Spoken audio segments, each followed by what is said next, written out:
The following is a presentation of the Eagles Sports Network. Welcome back to the Eagles Sports Network. I'm Jay West, and I am joined with the head cross-country coach, Brent Borden, to kick off the 2025 cross-country season. Coach Borden, y'all just got done with a very long-seeming off-season for the team. How did you feel like they adjusted to not being here but still getting their miles in, keeping their times up? Yeah, it seems like a long off season for a distance runner. It's really never really that long. They compete from August all the way until November and then hop back into things for track season in January and finish that up in May, sometimes even as late as June. But I think it's been a really good off season. We're focusing on putting in a lot of good volume over the summer and building a good aerobic base and a foundation for this season. Obviously, it's a time to kind of refresh a little bit mentally for the athletes and them to take some time away from not having to think about their sport as much and be able to work a job or take a summer class or whatever they do, but also prioritize putting in the work for the fall because obviously with cross country, the most important months of training are during that building phase. June, July, and August are usually the most important for your cross-country season as you establish that aerobic base. I'm excited about the group that we have. Accountability is a big thing that I preach, especially when you don't have them here on campus to coach them every single day. So you have to make sure that they're able to get things done on their own and accomplish every task that you give them. You can give them a plan, but you got to make sure that they're going to actually follow that plan. But I'm really confident with the group that we have, especially the older veterans and the new incoming freshmen. Will make an impact for us this fall and continue to develop this program the way that we want to develop it. Let's talk a little bit about some of the returners and the people that you've brought in. Of course, we lose some of last year's seniors to graduation, lost some to the transfer portal, but it seems like we sustained and brought in a lot of great talent for this team. As a coach, I know that's got to be difficult to deal with, but how do you think that this new group of runners will adapt to being a part of this team this year? Yeah, as you hinted on it before, the transfer portal is an ongoing thing in every sport. It's not just football, it's not just men's basketball, it's every sport. The transfer portal is a hot commodity. People are going to test out their options, and that's something that you have, and it may not be anything against our program. It may just be that someone will leave. So obviously the men's side, we lose a little bit of talent with graduation and with the portal. But we do bring in 3 very talented recruits that I'm very excited about on the men's side. We've got Jace McCloskey from Memphis, Tennessee, Collierville High School. Really well-rounded runner, more mid-distance oriented, but he will also make an impact for us on the cross-country course. We have Wesley Thomas from Siegel High School. I'm excited to see what he can do. 5K, 10K is really his sweet spot, I believe, and I think he'll adjust to that 8K distance really well out of high school. And we've got Josh Park from Columbia, Tennessee, who's joining us this fall. Excited to see what he can do and develop. I think he can really develop as a dark horse into a really good college runner as well. As for the women's side, I think we're really going to step it up a notch this year. We return a lot of talent, a lot of our scores from last year, obviously bringing back all-conference and all-region runner Jenna Pittman. I think she's going to continue to develop and take a big step into her junior year. She's coming off of a really good track season. Broke the school record in the mile indoors when she ran at Vanderbilt last year. I think she can really get to that next wave of elite athletes within the country and have a possible individual bid at going to nationals if everything goes well for her and she stays healthy. We return Peyton Couch, Maggie Hope, and Steffi Johnson as well, and Carmela Smock. All 4 of those ladies, I think, have improved a lot since last year, especially through track season. Steffi showed a lot of growth, and getting her back to health has really been a big thing for our program. Peyton showed a lot of improvement through cross-country and track last year, and her coming in as an upperclassman, she'll be another big component to our leadership, and obviously bringing Maggie back as a senior and getting her back to health as she was injured during track season. She has a lot of momentum from last year in cross-country season. She was mostly a number 2 or 3 runner for us, and I think she'll be right in that mix as well. And Carmela's going to come in as a sophomore and make an impact, and we obviously bring back Anna for another year, Anna Richardson, as a senior and grad student. Really excited about our newcomers. We have 7 new women joining the team. I'll start with Emma Roberts from Maryville High School. She's coming in, very well-rounded, very talented runner. Little more middle distance oriented on the track, but she has a lot of range and a lot of flexibility, and I think she'll be a very big impact for us this fall and can really get into that scoring mix. Same thing for Stewart Ann Leith from Hardin Valley. Very similar caliber runner, can really develop into a good college talent. And Kara Bruce from the Memphis area, who recently moved to Knoxville with her family. Excited to have her join the roster as well. She'll make an impact. Couple of other notables, Emerson Mills, coming all the way from Oregon this year as a freshman. Excited to see what she can do. Laura Kate Witt from Georgia, and then we've got two ongoing students who are joining the team this year, Stella Bounds and Savannah Schultz as well. So a lot of information, obviously, to spurt out here, and I'm trying to include everybody, but we're really excited on both sides, especially on the women's side because of just the numbers that we have. We go from having 8 total girls on the roster to now 14, having more depth in not only cross-country season but track season as well. Gives you more options in relays, the DMR, a lot more scoring options, I think, as well, coming out of the distance side this year. But for cross-country especially, as we get to conference and regionals later in the season, that depth's going to make a huge difference for our scoring. And that's what I'm most excited about. The men's side is going to be good as well. We have good leadership. Returning Bryson Burkett, obviously, he's shown a lot of growth, tremendous growth through track season. Coming off of a huge personal best in the 800, he ran 154 at conference. He's had a really good summer of training, and I'm confident that'll carry over. Andrew Thompson as well, coming back as a senior. A lot of good leadership from him. I'm confident that he'll continue to improve. He showed a lot of good times in track season, set some personal best. He'll continue to help lead this men's side as well. I think we have Will Cable coming back and Sam Klein in that junior class. They're going to be there to step up as leaders as well and, hopefully be in that scoring margin for us. And then Andrew Zona as a sophomore. I think keeping him healthy, he has a very high ceiling as an athlete, and I'm excited to see what all these guys can do. Certainly retained quite a bit of talent from previous years. A lot of valuable additions as well. Really looking forward to seeing that. And they're going to have a lot of time to prepare. They have a few more weeks left in August before y'all quite literally hit the ground running in September at the Converse kickoff in South Carolina. Just how excited are you to get into that first meet and get into the rhythm of having those meets every week? Yeah, we're looking forward to getting the ball rolling. The summer training is really the most boring part of being an athlete, especially as a distance runner. Summer's hard to train in. Personally, from dating back to my days as an athlete at UT Martin and then at Carson-Newman, summer training was the part that I kind of dreaded the most because you were apart from your team for a certain amount of time. You've got to run all these early morning miles on your own. You're on a different schedule. You're not just fluctuating class and everything, and you don't have organized practice at 6 o'clock every day or 3 o'clock every day. You got to do it all on your own. You got to get up early and do it before work, or you got to do it after work. And then you're running in heat and humidity all the time. So that does make you more resilient for the fall. If you're consistent, that leads to really good performances. But now that we're through that part and we're winding up the summer, it just goes to say that we're all very excited to officially start the year. And obviously being able to start competition and get everybody together, have official practices, and get into a full routine and kind of acclimating everybody to life on campus, especially the freshmen. Really excited about that. Going into our first meet, I'm confident that everybody's going to be able to have some good performances. But really, we look to progress as we get into the later meets. Obviously, we want to peak in October and November when the results really count. But those early marks kind of give a good indication of where you're going to be and where you stack up against your fellow opponents in the SAC and within the Southeast region.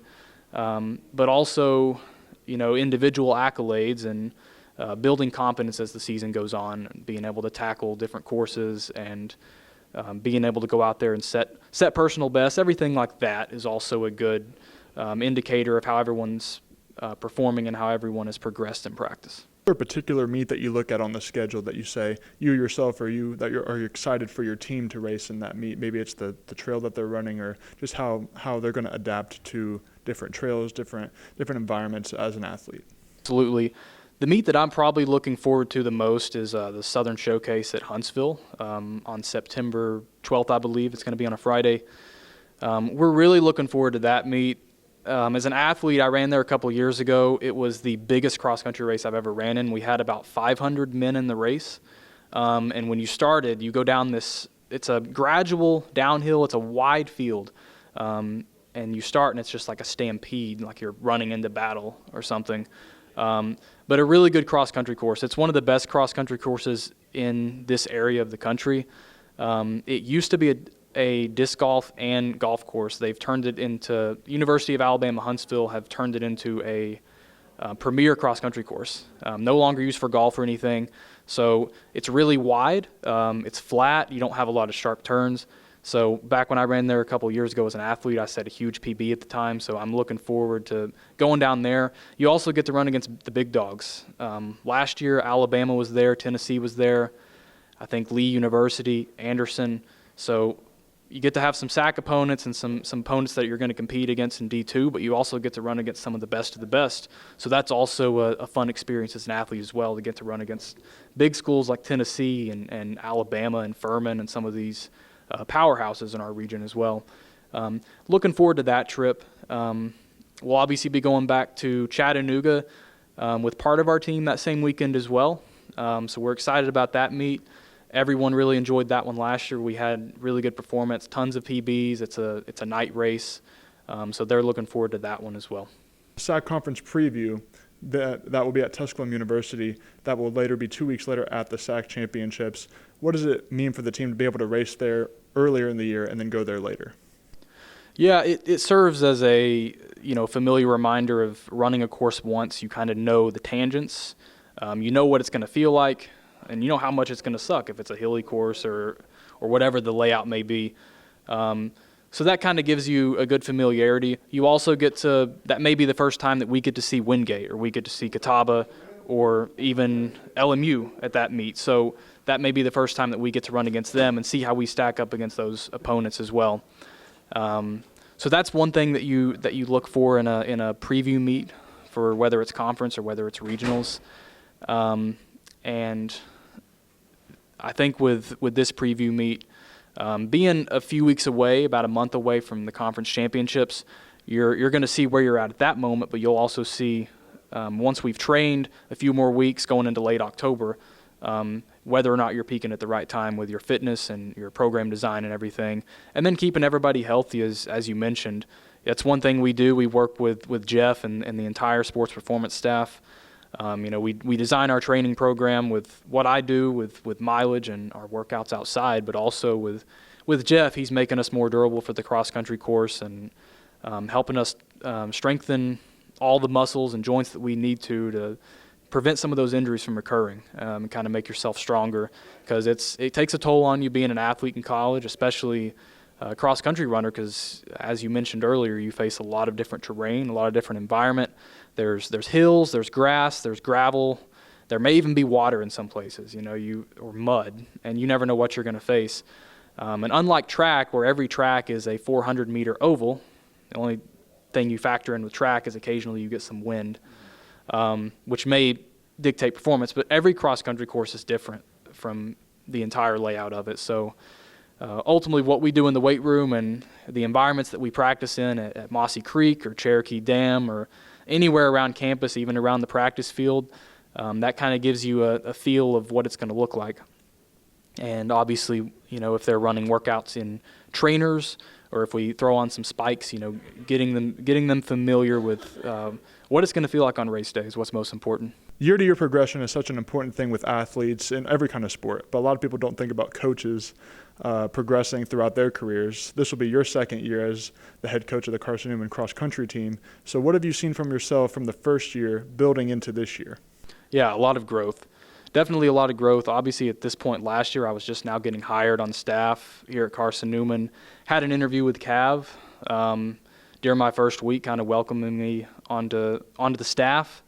And ultimately, through my first year of coaching, I learned a lot, gained a lot of knowledge, not only on the performance side, but what it takes to actually run and to manage a program. From a leadership perspective, gave me a lot of input into what I do on a daily basis and how I go about my daily life and practice things, but just kind of encouraging and guiding everybody on a daily basis through practice, leading everybody at meets, helping them develop a strong mentality as well for performance. And one thing as a coach that I always try to do And especially being a former athlete in recent years, I like to practice what I preach. I try to keep my own routine to stay in shape, but I'm not going to have them running at 6 a.m. in the morning or doing hills at 6 a.m. in the morning or at practice if I'm not going to do that myself. So accountability is very important. So obviously prioritizing my own goals helps me prioritize the team's goals. As I'm, being a better version of myself, I can help them do that as well. And a couple of things that I've really learned through being a first-year coach is you're always learning. Always learning. You're never going to know everything. The moment that you think that you can't learn anymore, that's probably when you should stop what you're doing or reevaluate things. So that's one mindset I try to achieve is I'm always learning and getting better. With science, sports science especially, there is a lot more to know. There's more research that comes out every year, so we're looking at ways to innovate the program and help our athletes achieve success at the highest level through that. And also just learning more and more of how to work with my athletes. I try to coach athletes on an individual basis. Obviously, you have your team group and you have your team culture. But with distance running, I try to learn as a coach what motivates each athlete individually, what helps them get to the finish line, what helps them give an extra effort and shave off a few seconds in a workout or in a race, what's going to help them push hard whenever it gets really uncomfortable in a race when you're hurting that last mile. Learning all the ins and outs of that is what's important. So going into my second year, I'm obviously a little more experienced. I've got a year under my belt. I've been through cross-country season and track season, so knowing a little more about the layout of the land here at Carson-Newman. As a coach, I had the unique perspective of being here as an athlete for 2 years, being on the team with some of the people that I currently coach, and now stepping into a coach and an administrative role as well. You get to see both sides of that. So that's kind of helped me develop a connection with the athletes who we had last year and the returners. But as a recruiter, it's also helped me preach a message that this is the culture that we strive to have at Carson-Newman, a winning culture, a positive culture, and a culture where everybody is helping their teammate get better by bettering themselves, being an example, not comparing yourself to others, but striving to be 1% better each day, because that adds up in the long run, being consistent. And another thing I've told all of them is to be intentional with everything they do. I hinted on this last year in a few of our interviews, but being intentional is very important for everybody, not only the athletes on the team, but to us as coaches and us as staff and just everyday people. Doing everything with intent and making sure that it matters. If you just go through the motions blindly, obviously you're not really getting anywhere. You're not really doing anything with purpose or gaining anything from it. But when you go in with intention, you have a purpose. You do a workout with a certain intention and training, and you know that that's going to help you get better in a race. Just like if you're planning out your week, you do it with intentionality on what everything's going to look like. As a coach, I like to tell athletes what they're doing and why they're doing it. Not just say we're doing 400-meter repeats today. I'll tell them we're doing 400-meter repeats, so you're with shorter recovery, so you're gonna learn what it feels like to run a fast mile if it's track season. Or we're gonna do a tempo effort, so we can do a workout where we're in control, where it's a little lower intensity, but you're maintaining threshold pace, improving your VO2 max, whatever it may be. Doing everything with intent and having a goal in mind. That's really helped me a lot. I really enjoyed my first year, but I'm so excited about this year because of all the new people that we bring on, and it's going to feel a little more real to me in this position because there's so many people who are under my coaching for the first time. The previous athletes here have either had 3 or 4 different coaches there in their time, and that makes a big difference, having that consistency. I personally, from UT Martin to Carson-Newman, I was an athlete for 6 years. I had 4 different coaches during that time. I had 2 coaches at UT Martin. I had 2 coaches here, one of them being Whit Lee, who still works with us as an assistant, and Coach Lee's great. But I had 6 different coaches, and that did give me a lot of insight as a coach and in the pros and cons of coaching and how to lead and manage a program, and that has helped me a lot as a coach so far. But as an athlete, very difficult to have a coach every single year. Obviously, it can be a different training style, different philosophy, a different personality you've got to adapt to. So one thing I really like to preach to recruits is that I plan on sticking around here and developing this program. And going into my second year, it's a little easier to do that and actually hit the ground running with the new people that you bring in. And then you have the returners who you see the products of. You see, how well they did in track season, how well they did in cross country last year, and you're more confident that what you're doing is working. So that's one thing I want to see. How can I do better from that, and how can we do better this year? But also, it makes you confident to see that you have the newcomers coming in and they're buying into the process, and how well they respond to college training. But also going back and seeing how well somebody did and how well they've progressed while you've been coaching them. Not to credit myself or the coach, ultimately the athlete puts in that work, but that you've been able to guide them through that process and help them grow. That's a big deal, and that's something that has been a top priority for me during my first year. Well, Brent, we're so excited for this season to kick off. Thank you so much for your time, and good luck to you and the team going into this 2025 season. The Eagles will kick off at the Converse kickoff September 5th in Spartanburg, South Carolina. That's Coach Brent Borden. I'm Jay West with the Eagle Sports Network.